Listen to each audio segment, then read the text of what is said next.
Hello students, how are you? Hope all of you are well.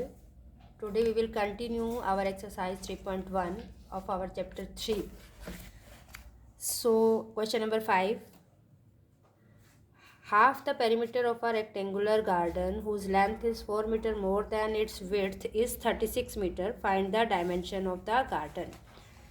तो अभी हम क्या करेंगे, इसमें क्या कहा है हमें, तो half the perimeter of the rectangular garden is 36 metre. तो हम सबसे पहले यहाँ पे डायमेंशंस को एज्यूम कर लेते हैं। Let the length of the garden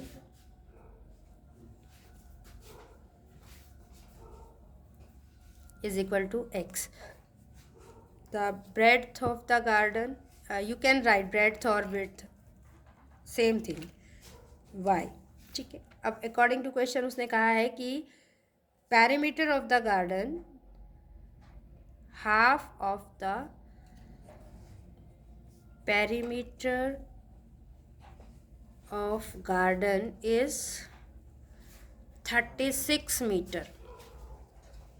सो क्या हुआ, इसका मतलब कि 1/2, फिर फॉर्मूला लगाइए 2 into L X plus Y, length plus breadth होता है ना, एल प्लस वाई मतलब एल प्लस बी हो गया, इज इक्वल टू 36। तो ये 2 से 2 कैंसिल हो गया, here X plus Y is equal to 36। आपकी फर्स्ट इक्वेशन हमें मिल गई है।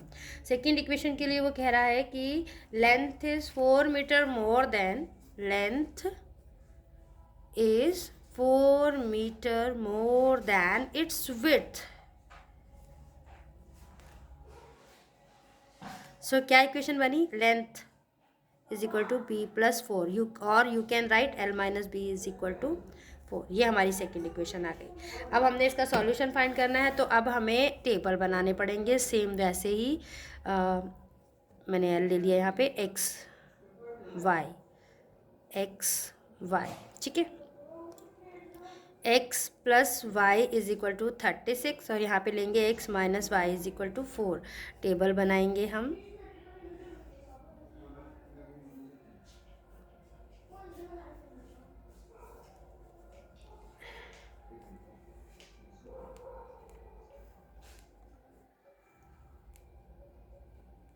ठीक है, अब हम अगर इसमें लेते हैं x को, हम ले लेते हैं 4, तो क्या आ गया, 4 plus Y is equal to 36, Y is equal to 36 minus 4, हमारा आ गया 32। 4 और 32, अगर मैं 8 ले लेती हूँ तो 8 plus Y is equal to 36, Y is equal to 36 minus 8 is equal to 28। तो हमारा 28 आ गया। अगर मैं x को 12 ले लेती हूँ तो 12 plus Y is equal to 36, Y is equal to 36 minus 12, 24 आ गया हमारा। ठीक है, इसी तरह से यहाँ पे हम देखेंगे, अगर मैं x को 1 लेती हूँ तो 1 minus Y is equal to 4, 1 minus Y is equal to 4, Y is equal to 4 minus 1, तो minus Y is equal to 3, Y is equal to minus 3। अगर 1 लिया तो ये -3 आया है हमारे पास। तो अगर मैं इसको लेती हूँ, x को 2, तो क्या आएगा, 2 minus Y is equal to 4, 2 minus 4 is equal to Y, minus 2 is equal to Y. ये 2 है तो ये -2 है। अब अगर x को मैं 4 ले लूँ, अगर मैं x को 4 ले लेती हूँ तो 4 minus Y is equal to 4, 4 minus 4 is equal to Y, 0 is equal to Y. तो 4 लेते हैं तो ये 0 आ जाता है। अब हम ग्राफ बना लेंगे। ग्राफ जो है हम स्केल की हेल्प से बनाएंगे।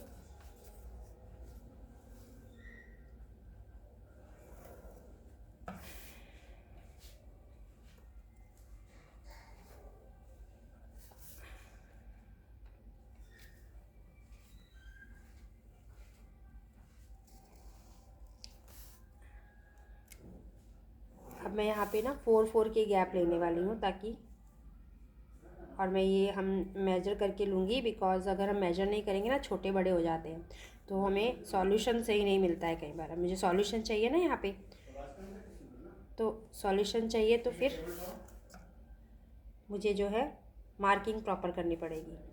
ठीक है, ऐसे ही ग्राफ दिखाना होता तो मैं आइडिया से बना के बता देती आपको, लेकिन हमें क्या करना है, सॉल्यूशन फाइंड करना है। हाँ, और ना हमेशा जो ये है ग्राफ जो है हमेशा पेंसिल से ड्रॉ करना है। मैं पेन से कर रही हूँ बिकॉज अगर मैं पेंसिल से करूँगी ना आपको नज़र नहीं आएगा। तो ग्राफ का काम जो है ऑलवेज डू विद पेंसिल। तो इन छोटी छोटी बातों का अगर आप ध्यान रखोगे ना तो एग्ज़ामिनर पे जो है आपका अच्छा इफेक्ट पड़ता है। छोटे छोटे पॉइंट्स शो करना, ठीक है, टीचर को क्यों मौका देना है कि वो आपके मार्क्स कट करे।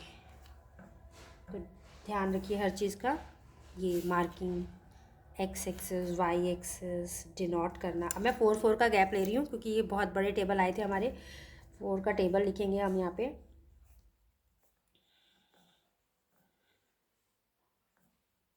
ठीक है। यहाँ पे भी माइनस का चलेगा और सेम लेना है गैप हर बार, ठीक है। जितना एक तरफ लिया है उतना ही दूसरी तरफ, ये नहीं कि हमें वाई में नहीं चाहिए तो मैं वाई के छोटे गैप ले लूँ, ऐसा नहीं है। सब में सेम लेना है मुझे।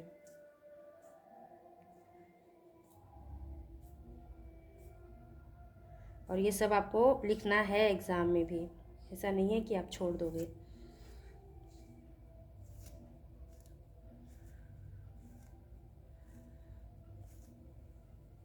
ठीक है, तो अब हम लिखते हैं x4 है तो y 32 है। x4 है तो y 32 है, तो हम इसको ले जाते हैं ऊपर तक। ये आ गया, यहाँ पे हमारा पॉइंट आ रहा है, ये दिस इज़ आवर पॉइंट। तो अगर x8 है तो y 28 है, x8 है तो y 28 है, ये रहा हमारा 28। ये हमारी लाइन आ गई यहाँ पर थोड़ा नीचे है ये, ठीक है, ये हमारा पॉइंट है। और अगर x12 है तो y 24 है, x12 है तो y 24 है जी। तो ये हमारी लाइन आ रही है, ठीक है, this is our line, join the line. ठीक है, अगर मैं ऐसे करूँगी तभी आपको नज़र आएगा, वरना आपको नज़र नहीं आएगा, पेंसिल से तो बिल्कुल नज़र नहीं आने वाला है। अब छोटे हैं, x1 है तो मुझे अंदाजे से लेना पड़ेगा, ठीक है। y-3 है तो ये यहाँ पर, x2 है, 2 मिडल में आएगा तो y-2 है, ये भी मिडल में यहाँ आएगा। x4 है तो y0 है, ये रहा। तो ये आपको ऐसे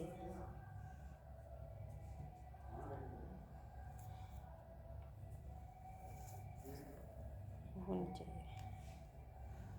ये पेज दिख रहा है, ठीक है, ये आ गया, ये हमारा सॉल्यूशन आ गया। तो दिस इज़ आवर क्या सॉल्यूशन है, देखो x कहाँ पर है, यहाँ पे x 20 पे है, तो ये 20 और ये 16 हमारे कोऑर्डिनेट्स आ गए।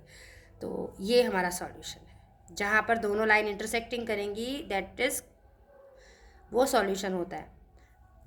तो ये हमारा सॉल्यूशन आ गया, हमारी जो डायमेंशंस हैं वो आ गई हैं।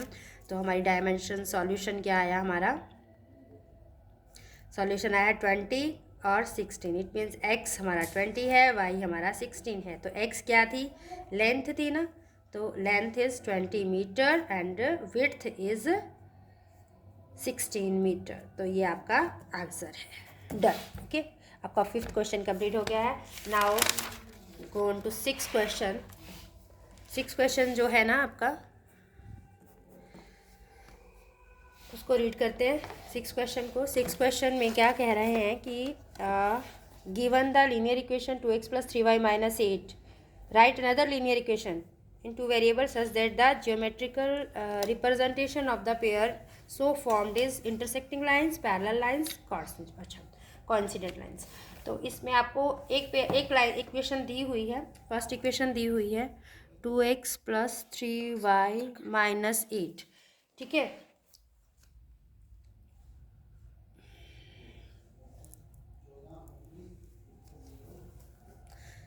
तो अब हमें इसका कौन सा सेकंड पेयर बताना है, इंटरसेक्टिंग लाइंस का। इंटरसेक्टिंग लाइंस, तो उसके लिए हमारी क्या थी, अगर आपको रेशो याद हो तो रेशो इंटरसेक्टिंग लाइन की क्या होती थी कि a ratios of A1 A2 not equal to ratios of B1 B2, तब होती है हमारी इंटरसेक्टिंग लाइंस। ये रेशो याद होंगी बेटा तो क्वेश्चन होगा, नहीं तो इस क्वेश्चन में कुछ है ही नहीं करने को, यही याद रखना है। तो अब इसका तो हमें पता है A1 ये है, B1 ये है, तो मुझे इससे डिफरेंट ले लेना है। A1 और A2 से A1 B1 से डिफरेंट A2 B2 लेने हैं। तो मान लो मैं इसको लेती हूँ X, इसको मैं कर देती हूँ 4, सेम भी रख देती एक तो चल जाता। ये चाहे सेम है या नहीं है, इसको आप चेंज भी कर दो, ठीक है। ये दोनों इक्वल नहीं होने चाहिए। तो ये हमारी जो बन गया फर्स्ट इक्वेशन और ये हमारी बन गई सेकंड इक्वेशन, तो ये पेयर बन गया। सेकंड उसने कहा है हमें कि आपको बनानी है पैरेलल लाइंस, आपको बनानी है पैरेलल लाइंस। पैरेलल लाइंस के लिए अगर आपको रिमेंबर हो तो रेशोज़ क्या थी, ratios of A1 A2 is equal to ratios of B1 B2 not equal to ratio of C1 C2, ठीक है। तो हमारी पहली इक्वेशन क्या है, 2x plus 3y minus 8, first equation. तो अब ये दोनों इक्वल हैं, ठीक है। आप इसको ऐसे लिख सकते हो, ये मैंने क्या किया, 2 से दोनों को मल्टीप्लाई कर दिया, रेशो सेम आएगी बिकॉज कट जाएंगे, 2/4 1/2 आ जाएगा, 3/6 1/2 आ जाएगा। इसको आप चेंज कर दो तो not equal to C1 C2, ठीक है। ये हमारी सेकेंड इक्वेशन आ गई, तो ये बन गया पैरेलल लाइंस का पेयर, ठीक है। अभी हमें थर्ड क्वेश्चन करना है जिसमें वो कह रहा है कि कोइंसिडेंट लाइंस, कोइंसिडेंट लाइंस। तो कोइंसिडेंट लाइंस के लिए आपको क्या करना है, कोइंसिडेंट लाइंस में ना क्या होती है रेशो, कोइंसिडेंट तीनों रेशोज़ इक्वल होती है, तीनों रेशोज़ इक्वल होती हैं। So you write first equation, तो हमें गिवन है 2x plus 3y minus 8 equals to 0, equal होती है। तो आप इसको 3 से 4 से 5 से मल्टीप्लाई करके पूरी इक्वेशन को लिख दो, जैसे मैंने 5 से कर देती हूँ, 5 2 जा 10x, 5 3 जा 15y माइनस 5 8 जा 40। तो ये हमारी जो आ गई इक्वेशन 1 और इक्वेशन 2, ये हमारी है कोइंसिडेंट लाइंस। तो इस तरह से ये 6th क्वेश्चन कंप्लीट हो गया है। Let we start now question number 7 and last question of your exercise. Today we will complete exercise 3.1 and tomorrow we start 3.2. So थोड़ा सा मैं स्पीडली चल रही हूँ या स्लोली हूँ, आई डोंट नो, बट मैं चाहती हूँ कि आपका एक बार मैं पूरे चैप्टर्स रिवाइज कर दूँ आपके एग्ज़ाम से पहले। तो सेकेंड है draw the graphs of the equations, given equations हैं, फिर determine coordinates of the vertices of the triangle formed by these lines and the x axis. जो दो लाइंस आपको इस ग्राफ से मिलेंगी वो एक्स एक्सिस के साथ एक ट्राइंगुलर बना रही हैं, तो आपको उसको शेड करना है और उसके कोऑर्डिनेट्स बताने हैं, ठीक है। तो अभी हम इक्वेशंस लिखते हैं। इक्वेशंस क्या है हमारी, first equation is x plus Y plus 1 और सेकेंड इक्वेशन है 3x plus 2y minus 12 is equal to 0. Let me make a table for both equations.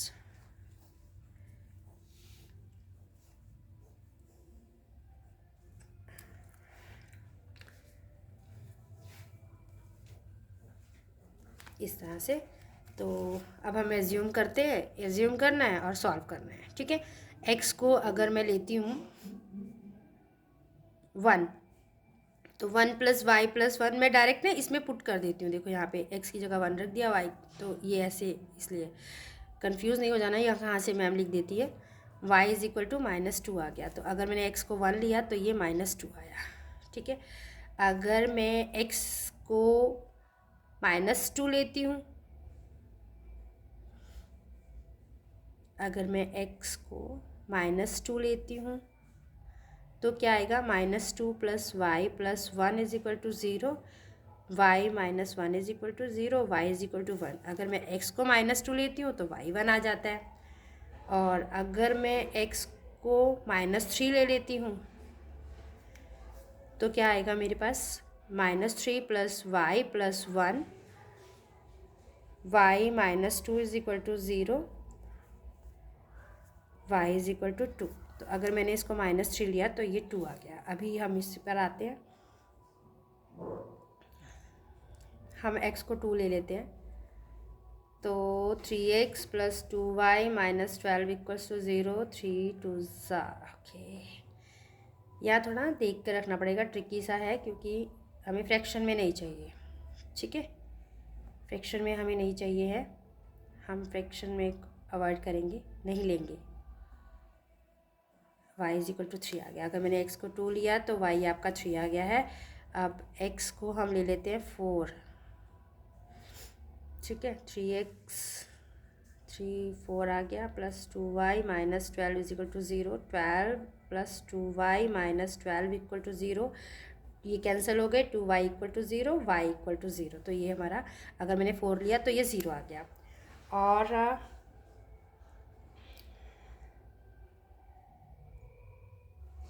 हाँ 6 ले सकती हूँ मैं, x इज इक्वल टू 6 लिया तो 3 6 plus 2y minus 12, 18 minus 12 plus 2y is equal to 0, 6 plus 2y is equal to 0, 2y is equal to -6, y is equal to -3।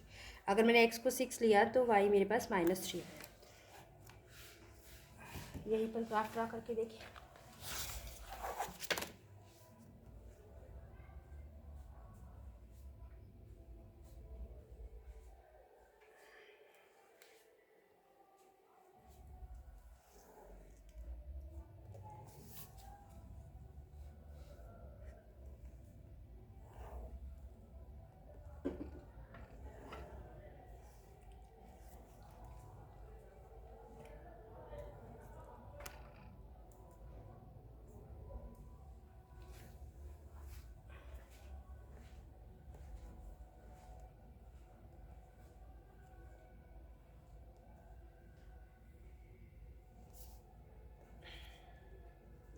x axis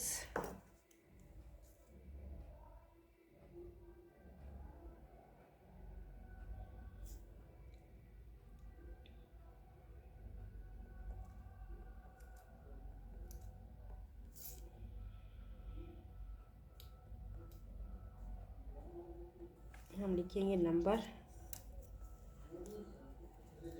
arrow लगाइए y, यहाँ पे y डैश, और ये origin है हमारा, याद रखना है। -1 -2 -3 -4 -5, -1 -2 -3 -4 -5, 1 2 3 4। ओके, नाउ अब हम इसको देखते हैं। x1 है, y -2 है, x1 y -2, नीचे आ जाएंगे, ये आ गया एक point. x -2 y1, x -2 y1, एक पॉइंट ये आ गया हमारा। और है x -3 y2, x -3 y2, ये आ गया एक पॉइंट। हम इसको लाइन ड्रॉ कर देंगे यहाँ पे,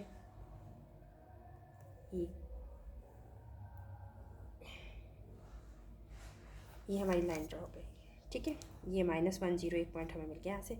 x एक्सिस से बनानी है ना, तो एक पॉइंट ये आ गया हमारा। और दूसरा देखो, x2 है तो y3 है, x2 तो y3,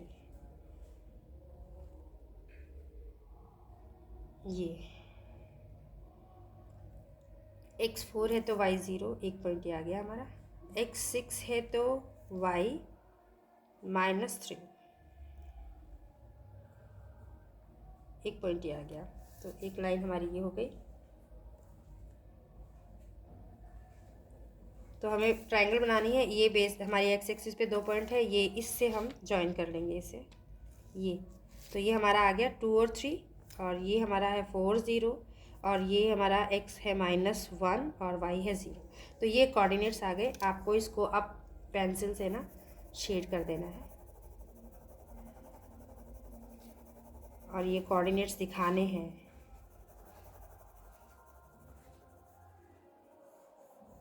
ठीक है, now you can right coordinates of triangle formed by these lines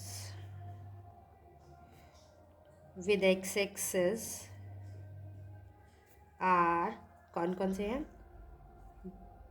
-1 0 2 3 and 4 0.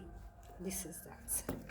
ठीक है, तो ये आपकी इक्वेशन जो एक्सरसाइज है 3.1 इट इज़ कंप्लीट नाउ. ये कंप्लीट हो गई है. तो अब हम जो है 3.2 कल करेंगे. Okay, so do practice more and more and make math easier. Bye.